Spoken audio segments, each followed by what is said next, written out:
대통령의 어떤 기자회견은 지나갔고 네. 이제는 또 이제 미국 대선 결과가 나오다 보니까 외교적으로도 좀 중요한 시점인 것 같아요. 네네. 그래서 대통령실에서 밝힌 게 뭐 트럼프 당선인이 워낙 골프를 좋아한다는 건 많이 알려져 있는 사실이고, 그렇죠. 예, 그래서 아베 전 총리와의 골프 회동이라도 상당히 유명하잖아요. 네네. 대통령도 윤석열 대통령도 원래 골프를 안 친 지가 지금 한 8년이 넘었다고 하는데 8년 만에 다시 좀 연습을 시작했다 뭐 이런 얘기가 나오더라고요. 네네. 국민들이 근데 어떻게 받아들이실지 모르겠는데 이게 좀 골프 회동 이런 건 좀 중요한 거긴 하죠. 외교적으로 봤을 때. 아, 그런데 저는 그게 중요할까 생각을 해요. 예. 지금 뭐가 문제가 되냐면 지금 현 일본 총리보다 우리 대통령한테 먼저 전화를 하고 시간도 길었다 뭐 하면서 일본 내부의 언론도 야, 우리가 지금 한국보다 뒤지는 게 아니냐 이렇게 얘기를 하고 그다음에 골프 얘기가 일본에서부터 나왔어요. 아베 총리가 골프를 얼만큼 가까이 쳤다. 그런데 가장 중요한 건 골프는 매개에 불과하다는 거예요. 수단에 네. 불과하지. 그쵸. 진짜 골프를 잘 치는 어떤 대통령이 있는데 그 나라가 미국과 전혀 별로 관계가 없어. 그런데도 불구하고 뭐 트럼프 대통령이 그 나라 총리나 대통령하고 골프를 한 달 내내 칠 가능성이 전혀 그쵸. 없잖아요. 네. 중요한 건 아베 때의 대한민국과 지금의 대한민국이 다르다는 거예요. 뭐냐면 누가 더 우선이냐라는 건 그 당시에 미국의 이익에 대한 문제거든요. 네. 그 당시의 반도체와 지금의 반도체의 그 우리나라의 위상이 너무 달라요. 그렇기 때문에 트럼프 입장에서는 골프가 중요한 게 아니라 미국의 우선주의, 미국의 어떤 경제적 이득을 지금 어느 쪽에서 더 좌우될까? 라고 생각한다면 물론 일본이 우리보다 많은 어떤 GDP는 앞서고 있지만 현안에서 예를 들어서 아까도 말씀드렸지만 지금 가장 중요한 전략 자산은 뭐 핵이 아니에요. 반도체예요. 반도체. 옛날 70년대 오일처럼 네. 그렇죠. 석유처럼 그러니까 뭐 골프도 중요하겠죠. 그리고 그거는 것들이 기사화될 수도 있겠지만 중요한 건 미국이 우리나라한테 요구할 게 무엇인가에 대한 거. 자, 트럼프는 거래 기술이라는 책에서 가장 중요한 건 거래다라고 얘기를 해요. 거래를 어떻게 하느냐가 중요하지. 그 다음에 거기 그 사람들과 뭐 악수를 나누거나 이야기를 나누거나 그게 중요한 게 아니다. 내가 그들로부터 무엇을 취할 수 있는 것만 생각을 하자라는 그 자기의 어떤 원칙을 생각을 하고 있거든요.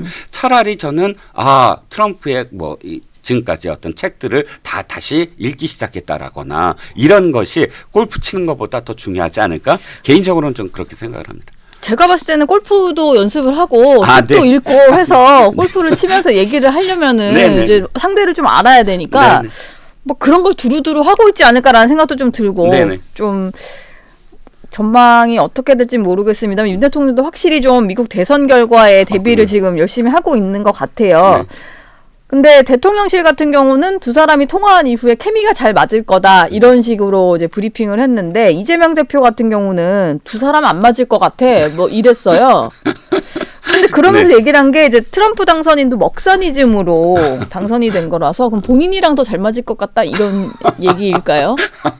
아니 미국 지금 민주당이 계속 주장하는 게 바로 트럼프 대통령이 그렇게 많은 혐의를 갖고 있고 또 재판도 계속 열리고 있잖아요. 네. 지금 유죄 판결을 맨해튼 사건은 34개 혐의 그러니까 포르노 배우와의 어떤 성관계를 입막음했다라는 게 혐의만 34개인데 배심원단이 유죄 판결을 내렸어요. 길티 해갖고 판사가 이제 선고만 남아 있어요. 네. 근데 그러니까 몇 년형이다 이것만 남아 있는데.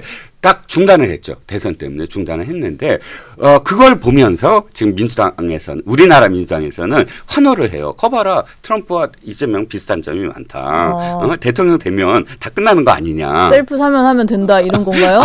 우리는 가능할까요? 근데 네. 어찌됐든 그런 점을 부각을 하고 또 이제 둘이 비슷한 점이 많아요. 약간 포퓰리스트도 좀 그렇고 그런데 과연 그렇게 해서 민주당한테 도움이 될까? 왜냐하면 트럼프 대통령의 아무리 대통령이 당선됐다고 하더라도 그 사람이 갖고 있는 미국민들이 어쨌든 선택을 한다고 하더라도 그 사람이 갖고 있는 범죄 혐의들 굉장히 많은 범죄 혐의들이 그렇다고 일거에 다 없어지진 않거든요. 그리고 예. 트럼프는 4년밖에 없어요 이제.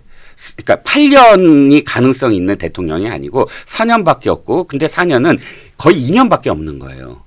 임기 한 중반이 지나가면은 왜냐하면 중간 선거 있고 그 다음에 나머지 2년은 뭐죠? 다음 선거.